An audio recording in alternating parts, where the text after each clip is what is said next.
الصلاة والسلام عليك يا رسول الله. الصلاة والسلام عليك يا حبيب الله. الصلاة والسلام عليك يا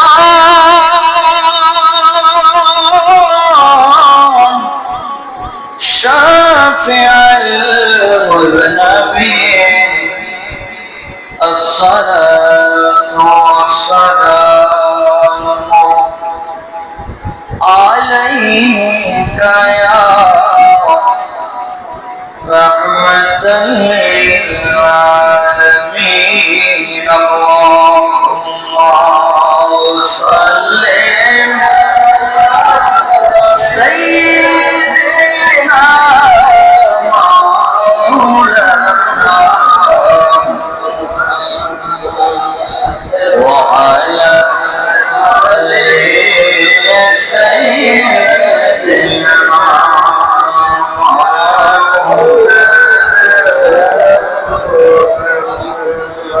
এই দুনিয়া পরে থাকবে, আমরা একদিন থাকব না।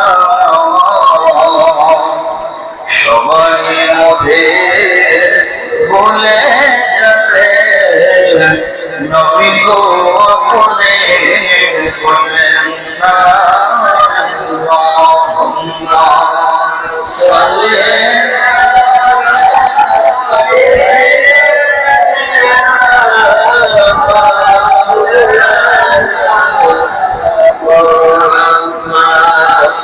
وعلى آل سيدنا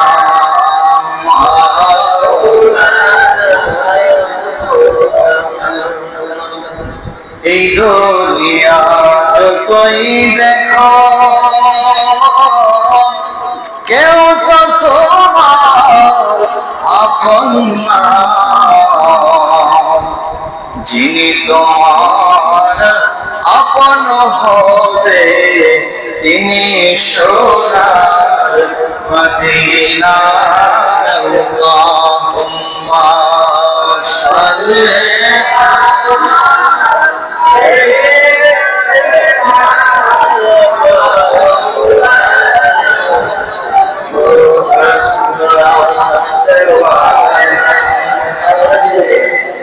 سيدنا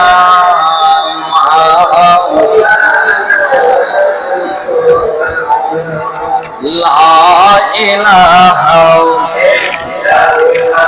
الله، لا إله إلا الله، لا إله إلا الله،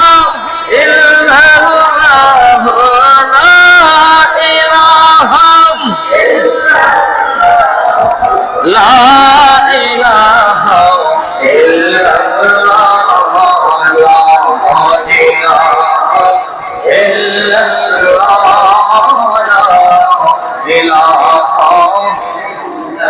سبحان الله والحمد لله، لا إله إلا الله سبحان الله والحمد لله، لا إله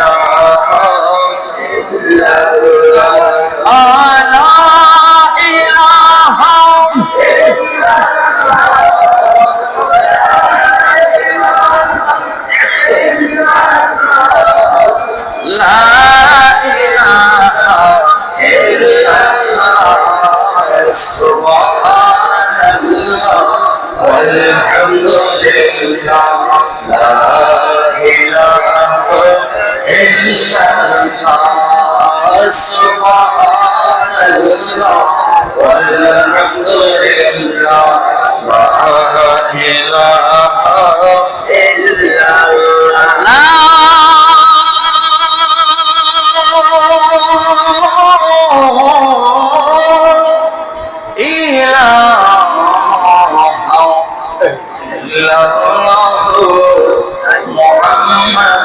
রাসূলুল্লাহ সাল্লাল্লাহু আলাইহি ওয়াসাল্লাম।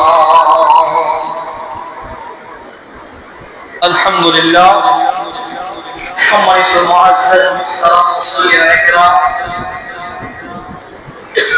সমস্ত প্রশংসা ওই মহান মালিক রব্বুল আলামিনের দরবারে, যিনি আল্লাহ রব্বুল আলামিন আপনি আমাকে সমস্ত বিপদ মুসিবত থেকে, বিভিন্ন অ্যাক্সিডেন্ট থেকে আপনি আমার দেহটাকে সুস্থ রেখেছেন। জবান খুলে বলেন আলহামদুলিল্লাহ। আরো লক্ষ লক্ষ কোটি শুকরিয়া আদায় করি যে মহান মালিক, মহান রব্বুল আলামিন না চাহিতে বিনা দরখাস্তে এমন এক নবীউল নবী, নবীউল আম্বিয়া, খাতামুন নবিয়্যিন, সাইয়্যিদুল মুরসালিন, রাহমাতাল লিল আলামিন নবীর উম্মত বানায়া পৃথিবীর জমিনের মধ্যে পাঠাইছেন। যে নবীকে আল্লাহ পাক রব্বুল আলামিন সর্বপ্রথম সৃষ্টি করিয়া ওই নবীজির নূর মুবারকের নূর দিয়া আল্লাহ পাক রব্বুল আলামিন আল্লাহর সৃষ্টিত জগতে যা কিছু সৃষ্টি আছেন সকল কিছু সৃষ্টি করেছেন। ওই নবীজির নূর মুবারক আদম নবীর সঙ্গে পৃথিবীর মধ্যে চলে আসছেন। হাদিস শরীফের মধ্যে আসছে, কুনতু নাবিয়্যা ওয়া আনাবু বাইনাল রূহি ওয়াল জাসাদ। আমার নবীজির নূর মুবারক আদম নবীর সঙ্গে পৃথিবীর মধ্যে চলে আসছে। এক একজন নবীর পর এক একজন নবী ধারাবাহিকভাবে আদম নবী থেকে নূহ নবী, নবীর পর নবী, এইভাবে আসতে আসতে আব্দুল মুতালিব থেকে আব্দুল্লাহ, আব্দুল্লাহ থেকে মা আমিনার উদয় হইতে দয়াল নবী পৃথিবীর বুকে আগমন করেছেন। বলেন সুবহানাল্লাহ। ওই নবীজির উম্মত হয়েছি, যেই নবীজি হবে জান্নাতের মালিক।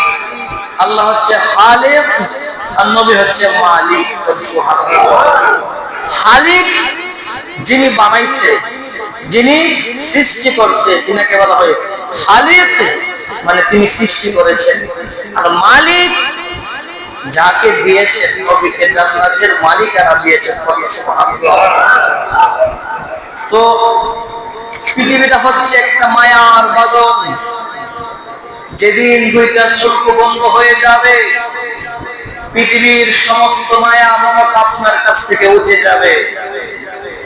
আপনার স্ত্রী আপনাকে মহব্বত করে, আপনার সন্তান আপনি পিতাকে মহব্বত করে, কিন্তু মহব্বতের বাঁধন, মায়ার বাঁধন সেই দিন বন্ধ হয়ে যাবে, যেদিন আপনি চিরদিনের জন্য নিদ্রায় ঘুমিয়ে যাবেন। কথা বলেন ঠিক না বেঠিক? যেই দিন এই দেহ থেকে পাখিটা বের হয়ে যাবে, সেই দিন আপনার আর কোনো দাম থাকবে না। ঠিক না বেঠিক? যে 3.5 হাত মাটির ঘরে এমপি, মন্ত্রী, প্রধানমন্ত্রী, প্রেসিডেন্ট সহ কোটিপতি, শিল্পপতি, রাজা, বাদশাহ যে মাটির ঘরে যাবে, আপনি আমি সেই মাটির ঘরে যাব, এটার মধ্যে কোনো দ্বিমত নাই। কথা বলেন ঠিক না বেঠিক? তো কাজেই আল্লাহ বলেছেন সমস্ত মানব জাতিকে একদিন আমি আল্লাহর সামনে হাসরের ময়দানে দাঁড়াইতে হবে। তখন আমি আল্লাহ তাদের আমল নামাটা তাদের সামনে প্রকাশ করব। কন্যা সুবহানাল্লাহ। হাসরের ময়দানটা হবে আমার জমিন, মাথার উপর থাকবে সূর্যটা, মানুষ পানির তৃষ্ণায় কাতর হয়ে যাবে, যার যার কর্ম অনুসারে মানুষ জায়গা পাবে।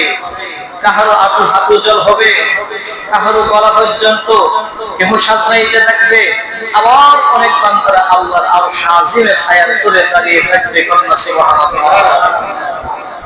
তো হাসরের ময়দানের ব্যাপারে কেমন অবস্থা হবে সেই ব্যাপারে আল্লাহ পাক রব্বুল আলামিন কোরআন কারীমের মধ্যে আল্লাহ ইরশাদ করেছেন, আজকে তুমি যার জন্য গর্ব করছো, যার জন্য জীবনটা বিসর্জন দিয়েছো, যেই সন্তানের জন্য এত কষ্ট করতেছো, যে পরিবারের জন্য এত এত মেহনত কষ্ট করতেছো, তোমার পরিবার, তোমার স্ত্রী পুত্র খাজা ওরা কেউ তোমাকে হাসরের ময়দানে একটু উপকার করবে না, ঠিক না বেশি? কাহারও তখন মায়া থাকবে না, যার যাই চিন্তা চেতনা সবাই আত্মহারা হয়ে যাবে। তাই কি যেন হই, আমার আমল নামাটা যদি ডান হাতে আসে তাহলে আমি ভাগ্যবান, আর যদি বাম হাতে আসে তাহলে আমি দুর্ভাগা হতভাগা। তো এই চিন্তা চেতনা নিয়ে মানুষ পাগলের মতো দৌড়াইতে থাকবে। গভীর মনোযোগ। আজকে আমরা সন্তানের জন্য এত কষ্ট করে বাড়ি বানাই, ঘর বানাই, জমি জমা, টাকা পয়সার অভাব নাই। আইরে, যে স্বামী স্ত্রীকে এত মায়া মহব্বত করে, যে স্ত্রী স্বামীকে এত মায়া মহব্বত করে, যে বাবা সন্তানের জন্য বছরের পর বছর বিদেশের বাড়িতে কাটাইয়া দেয়, এত কষ্ট করে ঘর করে বাড়ি করে টাকা জমাই সন্তানের ভবিষ্যতের জন্য, কিন্তু এই সন্তান একদিন বাবার পরিচয় দেবে না, এই স্বামী একদিন স্ত্রীর পরিচয় দেবে না, স্ত্রী একদিন স্বামীর পরিচয় দেবে না। কেন দিবে না? যার যার আমল নামার চিন্তা করে এমন একটা অবস্থা হবে, হাই হাই মানুষগুলা ইয়া নাফসি বলিয়া কাঁদবে, কেউ কাহার দিকে ফিরা তাকাইবে না। সেই দিনটা হবে হাসরের ময়দানের দিন। বলেন সুবহানাল্লাহ। হাসরের ময়দানটা হবে এমন একটা ভয়াবহ অবস্থা, মানুষগুলা পানির তৃষ্ণায় পাগল হয়ে যাবে রে। এমন পানির তৃষ্ণা, মনে চাইবে 7 সমুদ্রের নদীর জল যদি মানুষ যদি 7 সমুদ্রের নদীর জল খায়, তবুও মনে হবে তার তৃষ্ণা নিবারণ হবে না। এমন পানির তৃষ্ণা, মানুষ কাতর হয়ে যাবে, ইয়া নাফসি নাফসি বলে চিৎকার করবে। ওই দিন যদি নবীর কোনো আসে, নবীর কোন মহব্বতের পাগল যদি নবীর দর্শন দুনিয়ার মধ্যে পেয়ে যায়, নবীর মহব্বত নিয়ে যাইতে পারে, আমার মদিনার নবী তাকে হাউসে কাউসারের পানি পান করে দিবে, আর কখনো পানির তৃষ্ণা লাগবে না। বলেন সুবহানাল্লাহ। যেই হাসরের ময়দানে কেউ কাউকে পরিচয় দিবে না। কেন দিবে না? এটা নিজের চিন্তা নিজে করবে, কেউ কাহারো দিকে তাকাইবে না। এমন একটা অবস্থা হবে, বাঁচাও বাঁচাও বলিয়া মানুষগুলা চিৎকার করবে। মাথার উপরে সূর্য থাকবে, সূর্যের তাপ হবে, মাথার মগজ গলিয়া গলিয়া জমিনের মধ্যে পড়বে, তবুও কষ্ট হবে, মৃত্যু হবে না। এমন কষ্টের মধ্যে কেউ কাহারো দিকে ফিরে তাকাইবে না। আর পানির তৃষ্ণা, কলিজাটা ফেটে যাবে, এক ফোঁটা পানি পাইবে না। এই পানির জন্য মানুষগুলা কাঁদতে থাকবে, চিৎকার করতে থাকবে। আমার নবী বলবে, পাগল রে, আমি নবীর কাছে আই, আমি নবী করে হাউসে কাউসারের পানি পান করাইয়া দেই। কথা সুবহানাল্লাহ। হাউসে কাউসারের খালিক হচ্ছে আমার আল্লাহ, আর হাউসে কাউসারের মালিক হচ্ছে আমার দয়াল নবীজি। কোরআনুল কারীমের মধ্যে একটা ছোট একটা সূরা আছে, এই সূরাটা সবাই পারেন। বিসমিল্লাহির রহমানির রহিম। ইন্না আ'তাইনাকাল কাউসার ফাসাল্লি লিরাব্বিকা ওয়ানহার ইন্না শানিআকা হুয়াল আবতার। চিৎকার মেরে মেরে বলেন সুবহানাল্লাহ। আমার আল্লাহ এই কোরআনুল কারীমের মধ্যে ছোট একটা সূরা, এই সূরার মধ্যে আল্লাহ বলেছেন, ইন্না নিশ্চয় আমি আল্লাহ আ'তাইনা, হাসরের ময়দানে কাল কাউসার, হাউজে কাউসার, ইন্না আ'তাইনা কাল কাউসার ফাসাল্লি লিরাব্বিকা ওয়ানহার। ও নবী গো, আমি আপনাকে হাউজে কাউসার দান করলাম, নিশ্চয় আপনাকে আমি হাউজে কাউসারের মালিকানা দিলাম। আপনি যাকে ইচ্ছা তাকে হাউজে কাউসারের পানি পান করাইয়া দেন। জবান খুলে বলেন সুবহানাল্লাহ। 1 লক্ষ মতাম করে 2,24,000 নবী রাসূল থাকবে, কাউকে আমার আল্লাহ হাউজে কাউসারের মালিক বানাইবে না। হাউজে কাউসারের মালিক হবে আমার নবী মুহাম্মদুর রাসূলুল্লাহ সাল্লাল্লাহু আলাইহি ওয়াসাল্লাম। আমার নবী যদি কাউকে হাউজে কাউসারের পানি পান করাইয়া দেয়, আর তাহার আর কষ্ট হবে না, আর পানির তৃষ্ণা লাগবে না। বলেন সুবহানাল্লাহ। বন্ধুরে আমার আল্লাহ কোরআনুল কারীমের মধ্যে বলে, আজকে আমরা সন্তানের জন্য এত মায়া করে মহব্বত করি, পরিবারকে না দেখলে আমাদের জান বাঁচে না। সংসার কইরা জীবনটা কাটাইয়া দিলাম, পরিবারের জন্য জীবনটা বিসর্জন দিলাম। আমার আল্লাহ বললেন, ইয়াউমা ইয়াফিরুল মারউ মিন আখিহি ওয়া উম্মিহি ওয়া আবিহি ওয়া সাহিবাতিহি ওয়া বানিহি। জবান খুলে পড়না সুবহানাল্লাহ। আমার আল্লাহ বললেন, ইয়াউমা ইয়াফিরুল মারউ মিন আখিহি, সেই দিন তোমার সন্তানগণ তোমার কাছ থেকে পালিয়ে যাবে। তোমার সন্তানগণ তোমার কাছ থেকে পালিয়ে যাবে। ও উম্মিহি, তোমার মা পালিয়ে যাবে। ও আবিহি, তোমার বাবা পালিয়ে যাবে। ও সাহিবাতিহি ওয়া বানিহি, তোমাদের সন্তানাদি, তোমাদের পরিবার সবাই তোমার কাছ থেকে পালিয়ে যাবে। তোমার কাছে আসবে না, তোমার পরিচয়টা দিবে না। কেন দিব না? একটা নেকির জন্য। জবান খুলে কন্যা সুবহানাল্লাহ। কারণটা হলো আল্লাহ পাক রব্বুল আলামিন কোন মানুষটা তার আমলের মধ্যে কয়টা গুনাহ করছে, কয়টা নেকি করছে, আমার আল্লাহ জানে কি জানে না? আল্লাহ জানে কি জানে না? আল্লাহ বলল, জানার পরেও আমি আল্লাহ মিজানের পাল্লা, হাসরের ময়দানে একটা মিজানের পাল্লা উত্তোলন করব। এক পাল্লার মধ্যে নেকি রাখবো, আর এক পাল্লার মধ্যে বদি রাখবো। নেকি এবং বদি মাপকাঠি করব। যার আমলের মধ্যে নেকি পাওয়া যাবে বেশি, সে হবে জান্নাতি। যার আমল নামার মধ্যে গুনাহ বেশি হবে, সে হবে জাহান্নামী। একটা নেকির জন্য মানুষগুলা জাহান্নামে হয়ে যাবে। আল্লাহর কাছে বলবো, আল্লাহ আমাকে একটা সুযোগ দেন, আমার সন্তানের কাছ থেকে একটা নেকি নিয়ে আসবো, আমার বাবার কাছ থেকে একটা নেকি নিয়ে আসবো, আমার মায়ের কাছ থেকে একটা নেকি নিয়ে আসবো। আল্লাহর ফেরেশতারা বলবো, যাও তুমি তোমার পরিবারের কাছ থেকে একটা নেকি নিয়ে আসো। এই নেকিটা আনতে পারলে তোমাকে জান্নাতে দেওয়া হবে। একটা নেকির জন্য পরিবারের কাছে আসবো। স্ত্রী বলবো স্বামীকে, ও আমার প্রাণের স্বামী, দুনিয়ার মধ্যে আপনার এত খেদমত করছি, এত সম্মান করছি, এত মহব্বত করছি। ও প্রাণের স্বামী, আমি তো অপরাধী গুনাহগার হয়ে গেলাম। একটা নেকি শর্ত আছে, তোমার আমলনামা থেকে একটা নেকি আমাকে দিয়ে দাও। স্বামী বলবো, আমার স্ত্রীকে আমি তো এই মুহূর্তে বলতে পারবো না, তুমি স্ত্রী কিনা তাও আমি জানি না, পরিচয় দিবে না, পালিয়ে যাবে। আমার স্বামী যখন একটা নেকির জন্য শর্ত হয়ে যাবে, স্ত্রীর কাছে বলবো, ও আমার প্রাণের স্ত্রী, একটা নেকি দাও, তোমার আমলনামা থেকে একটা নেকি পাইলে জান্নাতে যাইতে পারবো। স্ত্রী বলবো, স্বামীকে জানি না, স্বামীর পরিচয় জানি না, এই মুহূর্তে বলতে পারবো না। স্ত্রীর স্বামীর কাছ থেকে পালিয়ে যাবে। সন্তানের কাছে যাবে বাবা, সন্তান পালিয়ে যাবে। সন্তান যাবে বাবার কাছে, বাবাও পালিয়ে যাবে। কেউ কাহারও পরিচয় দিবে না, একটা নেকির জন্য। কথা বলেন ঠিক না বেঠি? আল্লাহর কোরআন সত্য, আমাকে মিথ্যা?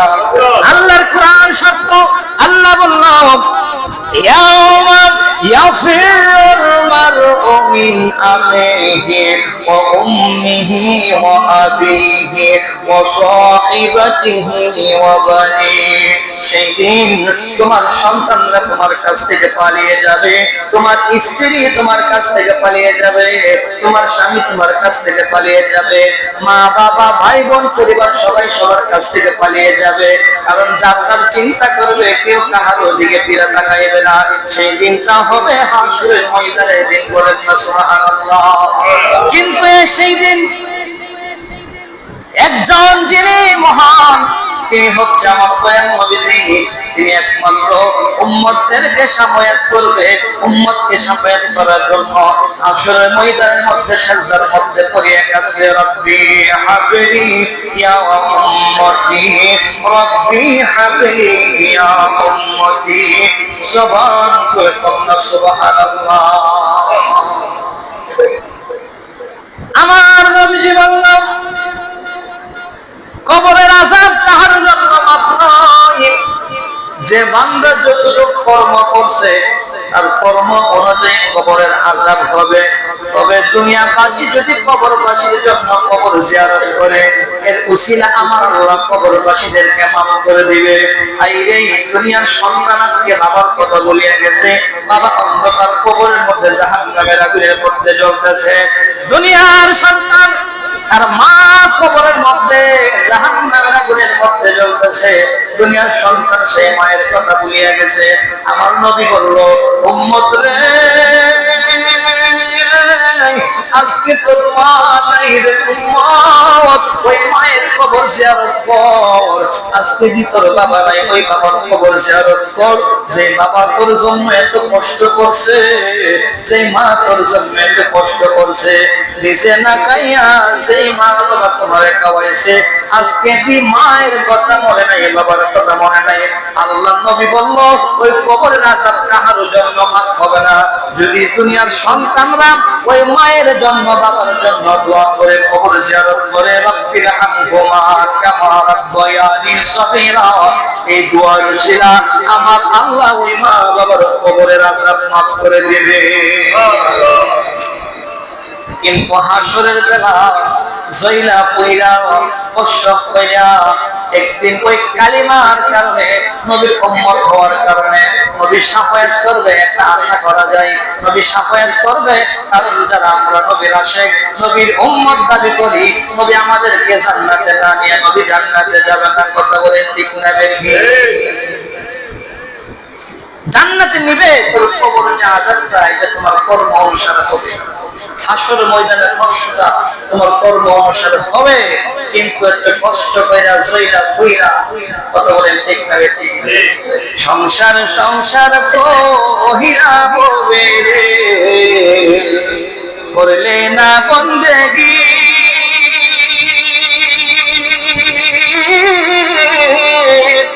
কিভাবে কাটা আহিবি মোহরে, কবরের জিন্দেগি রে, ওরে জীবন গোনাই গোনাই গে এলো রে, ওরে জীবন গোনাই গোনাই গে এলো রে। ধন সম্পদের মা আমায় পয়রা রে, ডাকলি না মাওলা রে,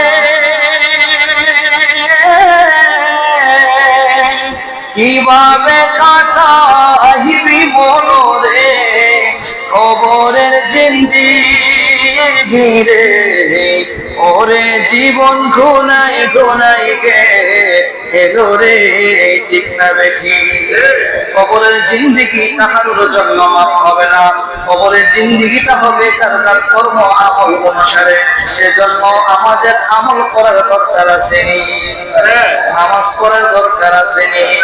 বন্ধুরে, হাসরের ময়দানে আল্লাহ নবী বলছে, যারা আমার উম্মতের উম্মত হওয়ার মতো হইতে পারবে, আমার আশিক পাগলের মতো পাগল হইতে পারবে, আমার সুন্নতকে অনুসরণ করবে, আমার তরিকা মতো চলবে, নবীর আদর্শ মতো চলবে, নবী তাদেরকে হাসরের ময়দানে শাফায়াত করবে। বলেন সুবহানাল্লাহ। আমার নবীজি বললেন, সাহাবীরা রে, আমি নবীকে তোমরা হাসরের ময়দানে তিনটা জায়গার মধ্যে দেখতে পাইবা। কয়টা জায়গা? তিনটা জায়গার মধ্যে আমি নবী দাঁড়িয়ে থাকবো। সাহাবীদের মধ্যে আব্দুল্লাহ ইবনে আব্বাস রাদিয়াল্লাহু তাআলা আনহু আমার নবীকে প্রশ্ন করলো, ইয়া রাসূলুল্লাহ, নবী গো, ওগো মায়ের নবী, দয়ার নবী, আপনি কোথায় কোথায় দাঁড়িয়ে থাকবেন? আমার নবী বলল, হ্যাঁ সাহাবীরা, আমি নবী দাঁড়িয়ে থাকবো, এক নাম্বার আমি ফুলসিরাতের ফুলের সামনে দাঁড়িয়ে থাকবো, দুই নাম্বার আমি মিজানের পাল্লার সামনে দাঁড়িয়ে থাকবো, তিন নাম্বার আমি জাহান্নামের গেটে দাঁড়িয়ে থাকবো। সুবহানাল্লাহ। সাহাবীরা বলল, ইয়া রাসূলুল্লাহ, আপনি কেন ওই জাহান্নামের গেটে ওই মিজানের পাল্লার ফুলসিরাতের সামনে দাঁড়িয়ে থাকবেন? কারণটা কি নবী গো? আপনি তো সেই জায়গার মধ্যে কি কারণে দাঁড়িয়ে থাকবেন? আমার নবীজি উম্মতের দরদি নবীজি দুইটা চোখের ফাই ফালাইয়া ঝরঝর করে নবী কেঁদে ফেলবেন আর বলবো, সাহাবীরা রে, আমার উম্মতেরা তাদের আমল নামার মধ্যে গুনাহটা বেশি হইয়া যাবে। এই গুনাহ বেশি হইয়া যাইবার কারণে অসংখ্য লক্ষ কোটি আমার উম্মতদেরকে জাহান্নামে নিয়ে যাবে।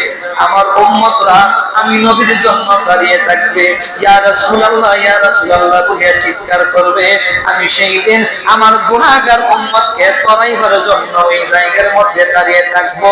আমি আমার উম্মতকে না নিয়ে আমি নবী জান্নাতের ভিতরে ঢুকবো না। বলেন সুবহানাল্লাহ। ওই রকম আশিক করতে হবে যেন নবীর সামনে আমাদের নসিব হয়। বলেন সুবহানাল্লাহ। আবু জেহেল নবীরে দেখছে, আবু বকর নবীরে দেখছে না। আবু বকর নবীকে মহব্বতের সাথে, ঈমানের সাথে দেখছে, আর আবু জেহেল দেখিয়া নবীকে চিনতে পারে না। নবীর মনে কষ্ট দিয়েছে, অত্যাচার করছে, নবীকে আঘাত দিয়েছে। কথা বলে ঠিক না বেঠিক? তাহলে আবু বকর সিদ্দিকের মতো নবীর উম্মত হতে হবে, হযরত আলী উসমানের মতো নবীর আশিক হতে হবে, যেন নবী আমাদেরকে সাফায়াত ওই হাসর ময়দানে করে। বলেন সুবহানাল্লাহ। আমার নবী বলল, আমার সাহাবীরা রে, হাসরের ময়দানে আমি নবী ওই ফুলসিরাতের ফুলের সামনে দাঁড়িয়ে থাকবো। জাহান্নামের ফেরেশতারাও আমার উম্মতকে হাতের মধ্যে হ্যান্ডকাফ লাগাইয়া, যেমনি ভাবে দুনিয়ার পুলিশ প্রশাসন আসামির হাতের মধ্যে হ্যান্ডকাফ লাগাই কে লাগাই না? কেন লাগাই? সে অপরাধ করছে। অপরাধ না করলে মানুষ জেল হাজতে যাইতে পারে না। ঠিক না বেটি? মানুষ যখন অপরাধ করে, অন্যায় করে, তখন তার প্রশাসন হাতের মধ্যে হ্যান্ডকাফ লাগাই। ঠিক না বেটি? তেমনি ভাবে হাসরের ময়দানে আমার নবীর গুনাহগার উম্মতের হাতের মধ্যে ফেরেশতারা হ্যান্ডকাফ লাগাইয়া ফুলসিরাতের ফুলের দিক দিয়া টানতে থাকবে। এই গুনাহগার উম্মতরা দাঁড়িয়ে থাকবে। যেমনি ভাবে মানুষগুলাকে পুলিশ হাতের মধ্যে হ্যান্ডকাফ লাগাইয়া টানা হেসরাইয়া জিহাল হাজতের মধ্যে লুকাইয়া দেয়, এমনি ভাবে ফেরেশতারা উম্মতকে টানতে থাকবে। আর ওই উম্মত ফুলসিরাতের ফুলের সামনে দাঁড়িয়ে থাকবে আর ইয়া রাসূলুল্লাহ বলে চিৎকার করবে। আমার নবী বলল, ও সাহাবীরা রে, আমি তখন দাঁড়িয়ে দেখবো আমার গুনাহগার উম্মতরা ইয়া রাসূলুল্লাহ, ইয়া রাসূলুল্লাহ বলে চিৎকার করবে। আমি তাকে একটা তাবা মাইরা বইরা আবার মিজানের পাল্লার সামনে নিয়ে যাব, আবার তাকে তার আমলনামাটা মাফকারি করব। তার গুনাহের পাল্লাটা আবার ভারী হয়ে যাবে, নেকির পাল্লাটা হালকা হয়ে যাবে। আমি নবীজি আমার ডান হাতটা নেকির পাল্লার মধ্যে ধইরা রাখবো।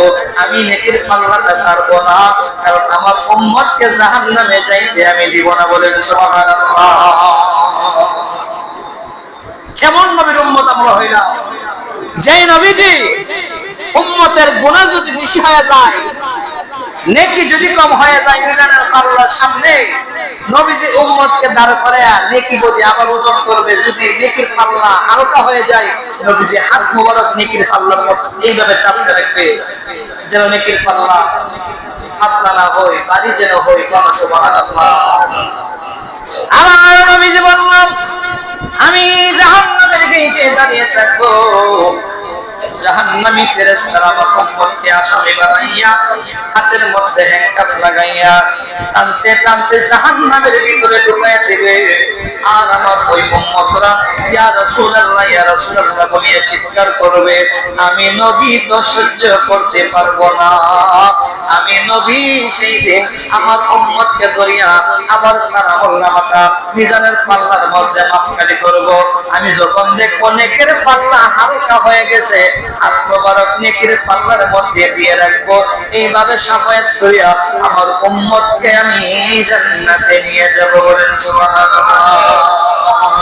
নবী আমার উম্মতের দেওয়ানা তোমরা জানো না, নবী আমার উম্মতের দেওয়ানা, ঠিক না বেশি? কিন্তু আমার নবী বলছে আমি কাদেরকে সাফায়াত করব? আমি তাদেরকে সাফায়াত করব মান সাল্লাল্লাহু আলাইহি ওয়া সাল্লাম সাফায়াতে, যারা আমি নবীর উপরে বেশি বেশি দরুদ শরীফ পড়ে।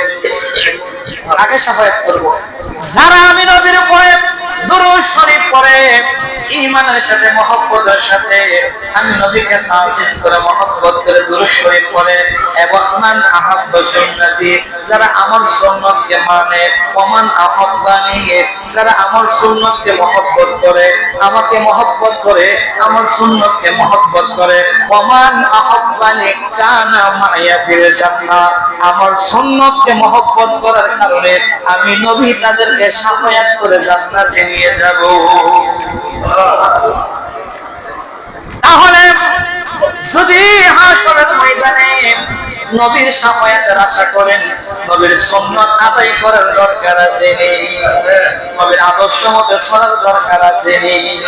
নবী তাদেরকে সাফায়াত করবে যাদের জীবনটা নবীর সুন্নাত তরিকা কাটাইবে, যাদের জীবনটা নবীর আদর্শ মতে কাটাইবে। আমার নবীজি কোনোদিন মিথ্যা কথা বলে নাই, আমরা কি মিথ্যা কথা বলতে পারবো? আমার নবীজি কোনোদিন পরার হক নষ্ট করে নাই, আমরাও পরার হক নষ্ট করতে পারবো না। আমার নবীজি কোনোদিন মানুষের মনে কষ্ট দেয় নাই, আমরাও মানুষ নয় মানুষের মনে কষ্ট দিতে পারবো না। একদিন আমার নবী যেইভাবে পৃথিবীর মধ্যে জীবন যাপন করছে, নবীর আদর্শ মতে, নবীর তরিকা মতে, নবীর সুন্নতের মতে জীবন পরিচালনা করলে নবীর সাফায়াতের আশা করা যাবে, ঠিক না বেশি? এখন যদি আপনি সব সময় মিথ্যা কথা বলেন, অন্যায় করতেছেন, গুনাহ করতেছেন, মানুষ হয়ে মানুষকে কষ্ট দিতেছেন, আপনি যদি এইভাবে জীবন কাটায় নবীর সাফায়াতের আশা করেন, আমার নবী বলবো তোমারে আমি সাফায়াত করব না, আমি তাদেরকে সাফায়াত করব যারা আমার সুন্নত তরিকা জীবন পরিচালনা করবে। বলেন সুবহানাল্লাহ। যদি আপনি সব সময় নামাজ পড়েন আর মিথ্যা কথা বলেন, সেই নামাজের কোনো দাম নাই। আপনি চলতে হবে হালাল পথে, সত্য পথে চলতে হবে, নামাজ কায়েম করতে হবে, নবীর সুন্নতকে ধারণ করতে হবে। তাহলে আপনি হাসরের ময়দানে নবীর সাফায়াতের মাধ্যমে আল্লাহর জান্নাতে যাইতে পারবেন। বলেন না সুবহানাল্লাহ। আল্লাহর প্রিয় হাবিব রাহমাতাল লিল আলামিন গুনাহগার উম্মতের কান্দারি নবী, সমস্ত বিচার শেষ হয়ে গেছে। আমার আল্লাহ যারে জান্নাতে দেওয়ার জান্নাতে দিয়ে দিল, যাকে জাহান্নামে দেওয়ার জাহান্নামে দিয়ে দিল।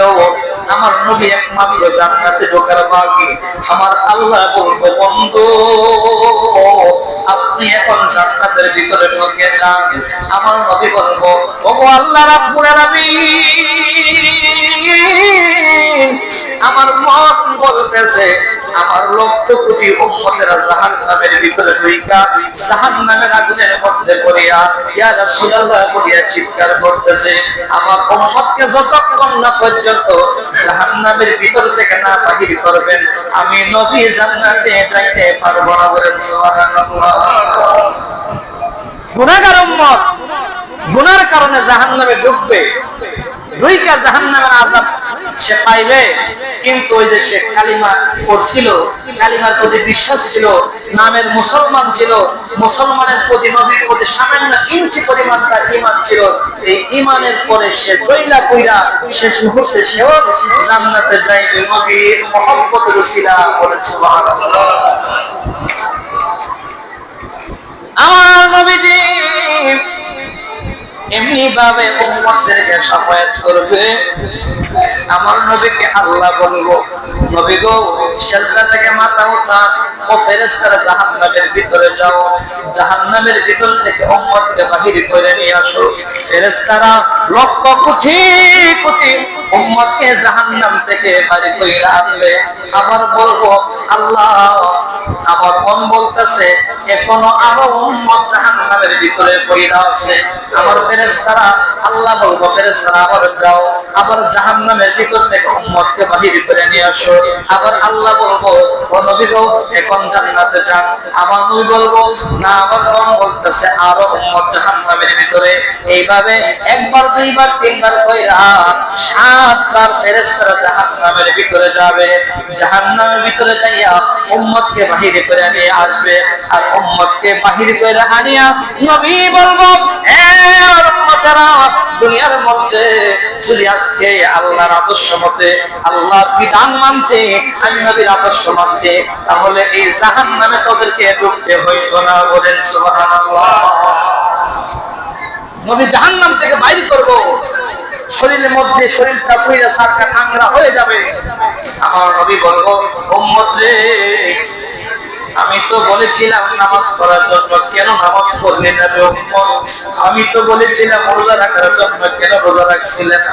এ উম্মত, আমি নবী তো বলছিলাম আমার আদর্শ মতো চললে তোরা জান্নাতে যাইবে, আমার আদর্শ মতো কেন তোরা চললে না? আজকে তোদের এত কষ্ট করা লাগলো না। এ উম্মত, দুনিয়ার মধ্যে যদি সত্য পথে চলতে, হালাল পথে চলতে, নামাজ পড়তে, রোজা রাখতে, আল্লাহর বিধান মানতে, আমি নবীর সুন্নাত তরিকা মতে চলতে, তাইলে তোদেরকে জাহান্নামের ভিতরে কোনোদিন তোদেরকে ঢোকাইল না। আজকে এত কষ্ট করা করতেছ, নবীর আদর্শ মতো চলছস না, আল্লাহর বিধান মানছস না, সেজন্য তোরা জাহান্নামের ভিতরে ঢুকে কষ্ট করতেছ। কিন্তু তোরা যে একটু কালিমা পড়ছিলে, কালিমার প্রতি বিশ্বাস ছিল, নবীর প্রতি ইঞ্চি পরিমাণ মহব্বত ছিল, এই মহব্বতের কারণে আমি তোদেরকে জান্নাতে না নিয়ে আমি তো ঢুকতে পারি নাই জান্নাতে। কন্যা সুবহানাল্লাহ। এইভাবে নবী জান্নাতের ভিতরে উম্মতকে শাফায়াত করে নিয়ে যাবে। বলেন সুবহানাল্লাহ। আমরা আযানের মধ্যে নবীর দুরূদ শরীফ পড়ি, আসসালাতু ওয়াসসালামু আলাইকা ইয়া রাসূলুল্লাহ, আসসালাতু ওয়াসসালামু আলাইকা ইয়া হাবিবাল্লাহ, আসসালাতু ওয়াসসালামু আলাইকা ইয়া শাফিউল মুযনিবিন। সুবহানাল্লাহ। শাফিউল মুযনিবিন অর্থ হচ্ছে নবী একমাত্র শাফায়াতকারী। শাফিউল মুযনিবিন, তিনি নবী শাফায়াতকারী। বলেন সুবহানাল্লাহ। তো কাজেই আমরা যেন নবীর আদর্শ মতো, নবীর সুন্নাত তরিকা আমরা চলতে পারি। আমার নবী দাড়ি রাখছে কি রাখছে না? আমরা দাড়ি রাখতেছি, এটা নবীর সুন্নাত। আমার নবী যে মাথার মধ্যে টুপি দিছে, আমরা টুপি দিই, এটা নবীর সুন্নাত। আমার নবী যে সবসময় সত্য কথা বলছে, আমরা সত্য কথা বলবো, এটা সুন্নাত। আমার নবী যে পৃথিবীর মধ্যে হালাল পথে চলছে, আমরা হালাল পথে চলবো, এটা সুন্নাত। আমার নবী যে নামাজ পড়ছে, আমরাও নামাজ পড়বো। আমার নবী যে কোনোদিন মানুষের মনে কষ্ট দিচ্ছে না, আমরাও কোনোদিন মানুষের মনে কষ্ট দিব না। এইভাবে যদি জীবনটা চালাইতে পারেন, আপনি আল্লাহর জান্নাতে যাইতে পারবেন। আপনাকে হাসর মিজান ফুটছাড়া কোন জায়গার মধ্যে আপনি দেখবেন না, আপনি ডাইরেক্ট জান্নাতে চলে যাবেন। বলেন সুবহানাল্লাহ। আজ আমরা যেন নবীর আদর্শ মতো চলতে পারি, সবাই বলে আমিন। ওয়া আখিরু দাওয়ানা আলহামদুলিল্লাহি রাব্বিল আলামিন। আসসালামু আলাইকুম ওয়া রাহমাতুল্লাহ।